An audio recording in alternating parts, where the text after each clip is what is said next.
Welcome to another episode of Paranormal CPR. I'm Chuck Parker. We're here with Mr. Bill Bean. How you doing, sir? I'm doing great. Thank you. Finally, so we much. get to meet. Oh, my How many pleasure. years? How many years, Bill? It's several years. Several years. Yeah. We talked over, emails. Yeah. And a little bit on Facebook, which Absolutely. is wacky, but that's what you do. Tell us about yourself, man. What do you do? I don't know where to start. Well, what are you known for? Well, what I'm known for is. I know you're an author. Yes. We'll go over your books in a couple minutes here, but what are you known for? Well, I am known for, unfortunately, some tragic circumstances and horrific circumstances that took place in my childhood, in my younger years, and that followed me into my adult years. So I often tell people that I am a walking miracle from God because I have been delivered from some of the most horrific circumstances in life. Yeah, because they did a show on you. For what show was that? The Haunting? Discovery Channel aired the A Haunting show, the A Haunting series, Okay. and the episode is called House of the Dead. It aired on September 7th, 2006. Now, I want to tell you a little story. You're going to like this. Last year, we were at the Mid-South Paranormal Convention, Keith Age's gig out here in Louisville, Kentucky. And last year I was here for the first time. So we're sitting in my bedroom, or in the hotel room, and I don't know how your name came up, but some of the guys that we were staying in the room with before we came to the convention, I said, Bill is supposed to be here, and he couldn't make it, and I was looking forward to meeting him and stuff like that. We're flipping through the channel, and you know what? Your show was on.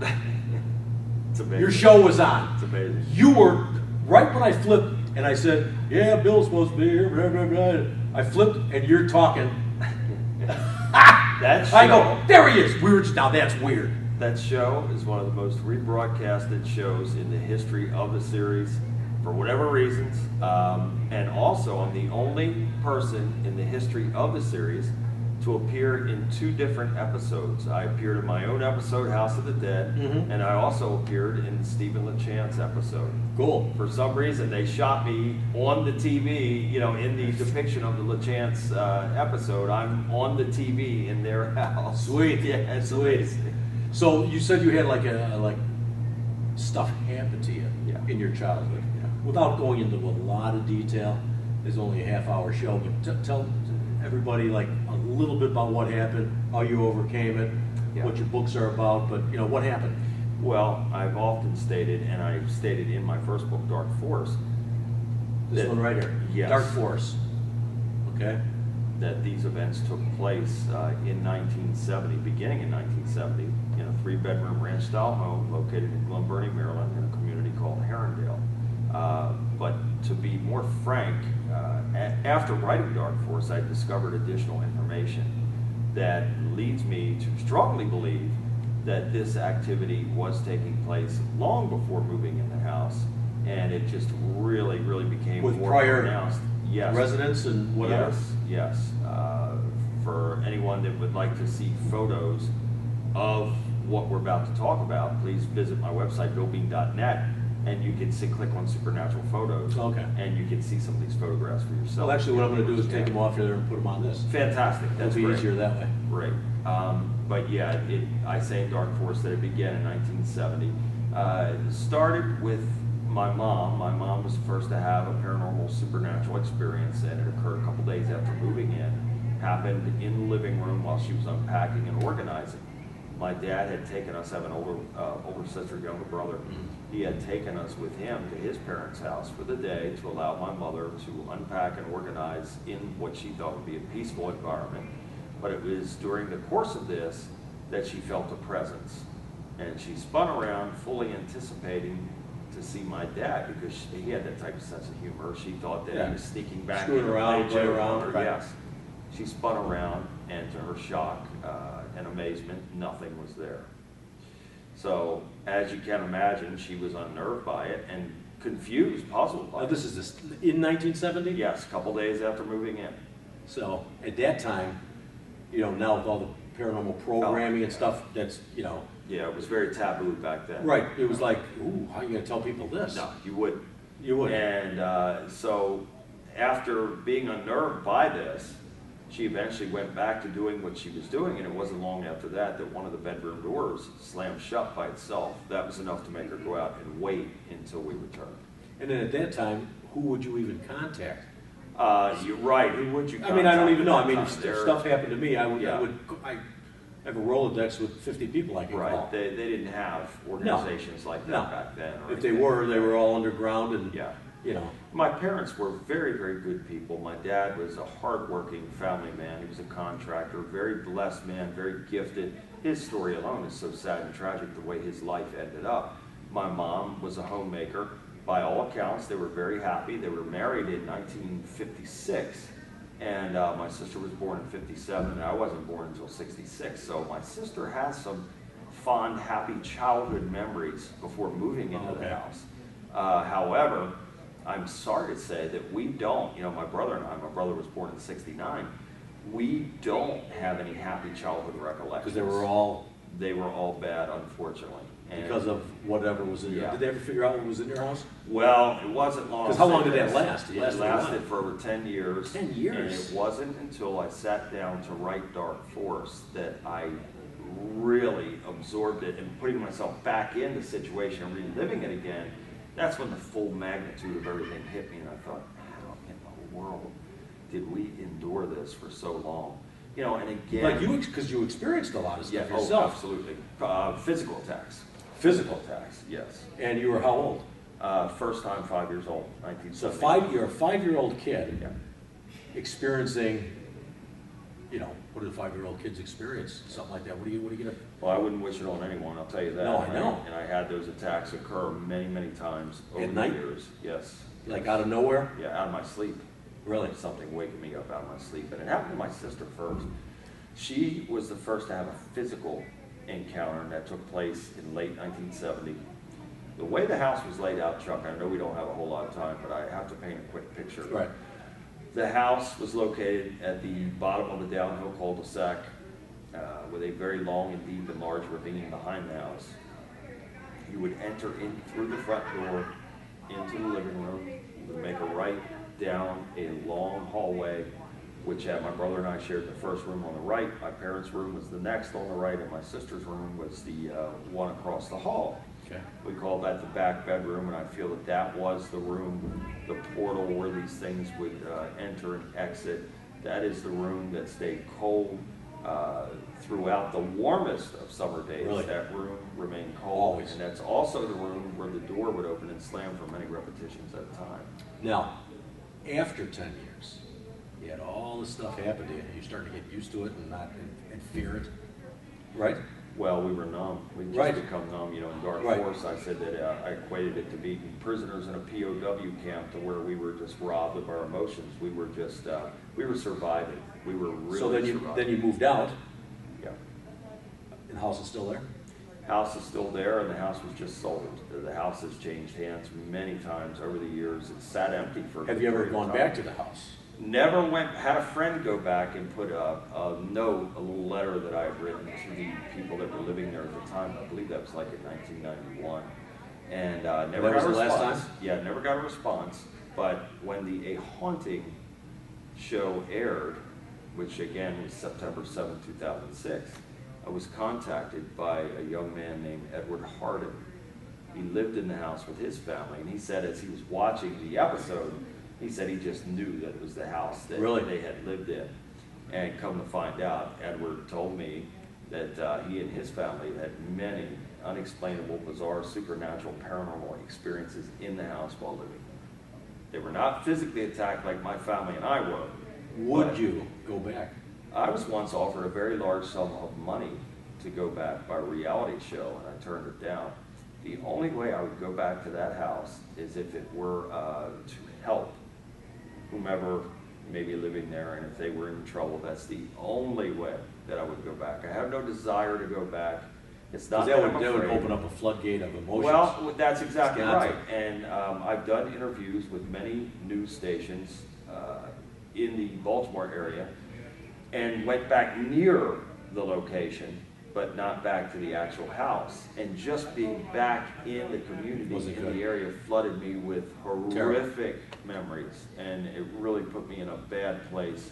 and I just had to pray about it just to get those awful thoughts out of my head. Right. It was very difficult for me to write Dark Force, I John, bet. because again, I'm sitting there relaying this information to the very best of my recollections and family members' recollections, and in doing that, I had to place myself back in and relive it again. Because I was going to write the book. Exactly. So it affected me greatly. I had to rely on my faith to get me through it.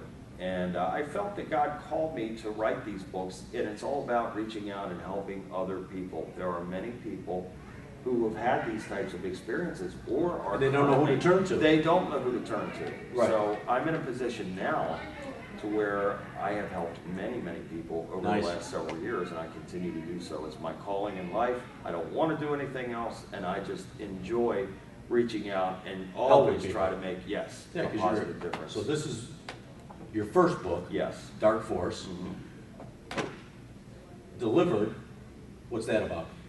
Well, the story kind of continued, and Delivered picks up where Dark Force left off. And in Dark Force, yes, we left the house in 1980. Well, my dad had left us in 1975, and it's so sad. Again, he's a very good man. I loved him dearly, but he was a man that I saw as a heroic type of figure, but his character and demeanor began to change after moving into the house. And he had become a raging alcoholic who began How do you to... think Oh, the energy of the house Absolutely. pushed him that way? Absolutely. You know, this was a very good, decent, hardworking family man, and suddenly had turned into this raging alcoholic who began to physically abuse my mother on a regular Right, basis right. between 1973 and 1975. I wonder if there's ever been any research on that house as to, Well, I had a friend by the name of John D. Romine, who was part of the A Haunting episode. Mm-hmm. He's a former police officer and a historian of the area. He did research into it, and his findings were that A, there is a structure located 2 miles south, deep in the woods, called the Wishing Rock. It's like a gigantic boulder-like structure that just seems to be placed there. According to his research, Native American tribes used to gather and worship at that structure, saying that it had supernatural powers. So it is possible, if there is anything to it, maybe it's a gateway or a vortex or something, and maybe these entities came through, and it has greatly affected the entire area, because to this day, I still get lots of messages from people in the area telling me about their experiences and what has taken place in their houses. nice. Yeah. So where are you at now? What are you doing now? Oh, my life is so blessed now. Huh? Where it was so cursed Right. before, it's abundantly Great blessed. story, love it. Well, you know, and this is the good part. Right. Yes, there's a lot of disturbing content and horrifying and terrifying content to these books. However, the flip side is I'm in a position now to help people to come out of these things. So my life's work is, you know, I've given over 700 media interviews. I've traveled around the country, made appearances and lectures and things of this nature, been on TV, all these things. That's wonderful, but the real work is helping people. That is what I've been called to do, and in a strange way, I believe God allowed me to experience some of these Right. things, because had I not experienced this, I could not be where I'm Wouldn't have right put you now. on the road to do this. That's right. Right. So everything So is a God works in blessing. mysterious ways, He does. brother. He does. Everything is a blessing. Every day is a blessing.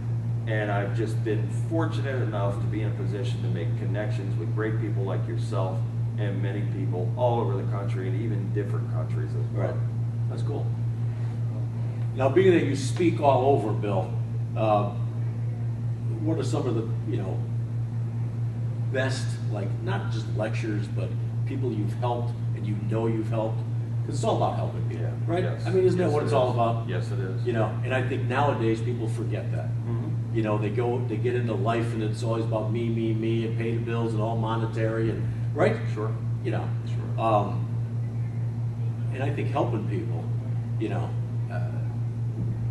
I think that's what it's all about. Well, we I really do. We have to look at it like this. If I treat you well, and you treat me well, and I care about you, you care about me, we're planting good seeds. And we can take that to somebody else, or someone else sees that example, and they take it to somebody else. It's like a pay it forward in a sense. Well, yeah. And before you know it, the world would suddenly become a better place if people took the time to care about each other and said, okay, let's drop the barriers. For Right. instance, and I am very adamant about this. It's a large part of my message as well, that men have created barriers in life to where we are separated from, well, I can't speak to him because of his denomination or his religious beliefs, or his race or his color, whatever. I want those barriers to come down because I love everybody. I don't see colors, I don't see religions, I don't see anything else. I just see people and I love them. And again, if we could break the barriers A good down. example is, and I don't want to get because this is about you today, but again, where you're going with this, I told you I'm shooting this blues documentary. Yeah. So I'm in Mississippi. I grew up in Chicago. I'm living in a, I'd say primarily white community, for the most part. And then I go down to Mississippi. And my personality, I'm talking to everybody, and I'm just nice to everybody. And then I end up in this little depressed, it's probably the worst community in the United States. And I can't get too much worse than where I was at. And I pull up to this store and I'm judging automatically. Sure. Don't want to, but you kind of do. Sure. And I'm a little nervous, driving into look at all these people sitting on their porches, looking at, a couple white guys driving around in a nice silver Jeep. Yeah. And I'm going, I pull up to this little store with the guy who's, he's going to help me shoot some of this stuff. And he comes out and he says, Charlie Parker, he says to me. And I go, Mr. Hoover. And he goes to shake my hand. I go, there's no handshake in here, my brother. Let's give some love. There you go. And you can see in his eyes I think I'm going to like this guy. See? Right? And right there, I know that the people in the community, okay, they see two white guys with cameras on the street. Yeah. And they see Mr. Hoover, who's, I call him the mayor of Baptistown, because, that's where we were shooting at. It's called Baptistown. And, he's like, oh, well, in 1921, so-and-so played here, and blah, blah, blah. And he's just, so the people are driving by, looking, saying, what's going on here? Even though they just shot the movie The Help in this area, so they're used to, huge camera crews being there for, a couple months. Sure. But getting to what you were saying, by me being genuinely, not fake, just so I hope he does what I ask him to do. Right. And, if he doesn't, he doesn't. But he did because I was genuinely nice to him. That's right. And cared about what he was doing and took him out to dinner and took him out to lunch and we went out and, you know what I mean? I bought him a pack of smokes and whatever. It's just treating people with kindness, decency, respect, tolerance. All of these qualities are missing. And they're not being instilled in our youth, unfortunately. No, absolutely not. And we need to get back to that, because if we can get back to these things, suddenly the world becomes a better place because people start to care for one another again. Right. But and again, it's getting what you were saying, dropping the barriers. Yeah. That's why I took this story a little bit to what I was doing, because it kind of makes sense to me. Sure. I dropped the white-black thing. That's right. Even though the racism is so bad down in Mississippi. Sure. Still. Sure. And the whites are keeping the blacks down still, and it's terrible. Yeah. And you cross a bridge, and all of a sudden you're seeing these, $1 million plantation home owners' houses, and it's just like yin and yang right there. It's like, whoo, and that's fine because that's kind of life. There's rich and there's poor, but are they treated the same way? And then going out to a white restaurant where every single person there was white, and they see me walking in with this black dude, Yeah. and it was weird because they're all looking. Sure. Especially the old ones. The younger ones, they don't care. But the old timers that were there in the 50s and 60s, when they wouldn't let them cross the street, when they wouldn't do this, where they had separate bathrooms, where they could sit on the back of the bus, and all that stuff. You know what I mean? They were looking with judgment. Sure. Absolutely. What is he doing? What is he doing here? Right. Why is he with these, white guys? That's very sad. And just doing that, I felt it was good. And then we talked about it afterwards. That was the part that's about planting good seeds. Well, and then we talked about it afterwards. I go, man, they're looking at us, Sylvester. He goes, I knew they would, Charlie. He goes, I knew they would, because you know what? It's a white restaurant. I go, get a white restaurant. That's the nuttiest thing I ever heard. I go, you are opening up my eyes, sir. I said, this is supposed to be a blues documentary, but I don't know if it's going to be totally blues. Right, it's more than that. It's got to go into the reason why there was blues. Because of the repression and the... Sure. And that's what it's about, right? Somebody goes, exactly, Charlie. There you go. You know, so, I mean, And, that's you cool. know, again, the world needs more people to take the time like you did and to show someone decency And not be and fake. respect. See, people can say they do that. Right. They can talk the talk, but do they walk the walk? No. Yeah. And there lies the problem. You I know? agree. So, well, I love your story, Bill. Thank you, brother. Yeah, Thank you. You're a good guy. Like I said, I meet a lot of people, and you know, with this, and when I say weird field, Yeah. you know, a lot of people can get a little egotistical if they've Sure. been on TV a few times, or they, you know, you keep it real. Oh, You know, you're always. one of these guys that you can. I know that if I could call on you, Anytime. and not really know you, but I do know you. Yeah. And you'd be there. Anytime. And I don't even, you know, I have friends that Anytime. since I was 3-4 years old that I could count on. Yeah. But you, meeting you the first time now, Yeah. today, or you know, this weekend at this convention, you know, seems like we've known each other forever. Absolutely. And that's great. And how many people you can say that about? Well, unfortunately, I think we're lacking that now. And Right. part of my message is be real and reach out to other people. And, you know, here's what I follow in my life. I'm not a Bible thumper. However, God really is first in my life. I'll forever praise Him for what He's done for Right. me. And part of my message, a large part of my message is I put God first in my life. And I also reach out to people and I love them as I would love myself. Right. So if that's the case, well, there's nothing I wouldn't do for anybody. So Right. it's all about keeping it real. It's all about the truth, and it's all about leading people out of darkness, helping them to become the best that they can be so they can spread that on to others. Beautiful, Bill. Love your message. You're a great guy to talk to. I really Thank you, appreciate it, brother. You gotta read these books. Dark Force and delivered by Mr. Bill Bean. Thanks, brother, for being on. Thank you. All right, everybody. God